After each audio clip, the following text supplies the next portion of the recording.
The other issue that has come up, which is quite extraordinary, I have to say, because we're talking about this whole business about fake news. It's been a great week for fake news about global warming, sections of the media leading the way.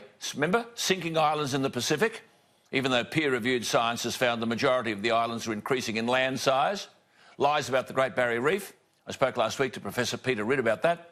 Lying about the drought being linked to climate change, a claim which even Andy Pittman from the Climate Change Research Centre has admitted is completely false. But over the weekend, the Amazon rainforest is on fire.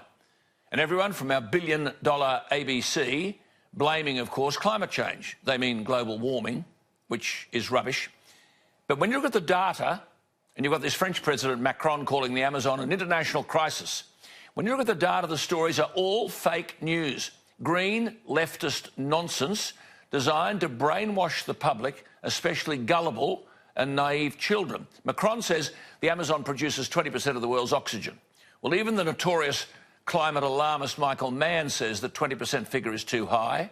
The true number is closer to 6%. Then we're told the Amazon is burning at record rates, unprecedented levels.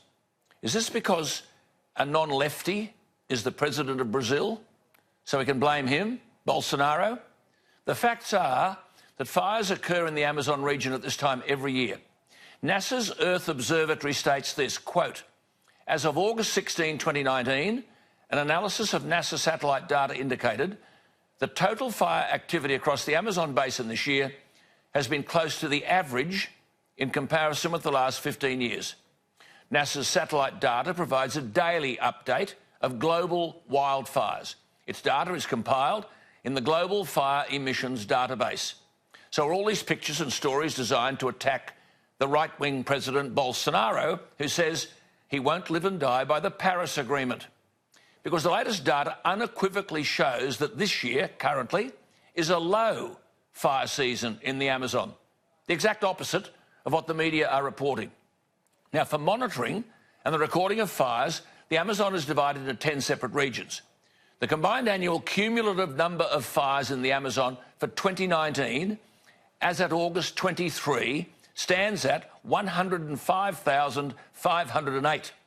Now, while that number sounds a lot, this compares with 205,000 fires by the 23rd of August in 2005, and the average total number of fires between 2003 and 2019 average approximately 120,000 by this time each year. Now, at the moment, not 120,000, we're not even anywhere near it, 105,508. Therefore, the so-called record being spread across the media is half the 2005 record and below the average from when the data started 17 years ago. In fact, in comparison with the past 17 years, and the record started in 2003, for the year to the 23rd of August 2019, this year ranks only 8th in the highest number of fires.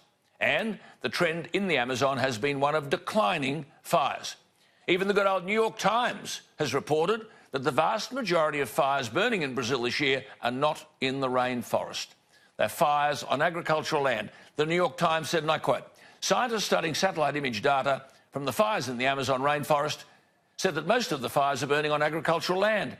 Where the forest had already been cleared, most of the fires were likely set by farmers preparing the land for next year's planting, a common agricultural practice, said the scientist from the University of Maryland. But Macron, the French president, called it at the weekend an international crisis, and to the members of the G7 summit, he said, let's discuss this emergency, first order in 2 days.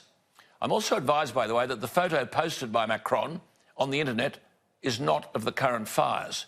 It's a stock photo, at least 20 years old, which can be bought on the internet, taken by a Lauren McIntyre, who died in 2003 at the age of 86. So, here are lies of gold medal proportions, all designed to feed the climate change alarmist movement and the ABC in Australia. $1 billion of your money can't be trusted to report the truth. And as the lies gain momentum, there are now reports across the world of protests at Brazilian embassies. Why? Easy to answer. The Brazilian leader Bolsonaro has threatened to quit the Paris Agreement. He's not a lefty. Proof yet again that the culture and ideological wars, the lefties versus us, are alive and well, even in the Amazon.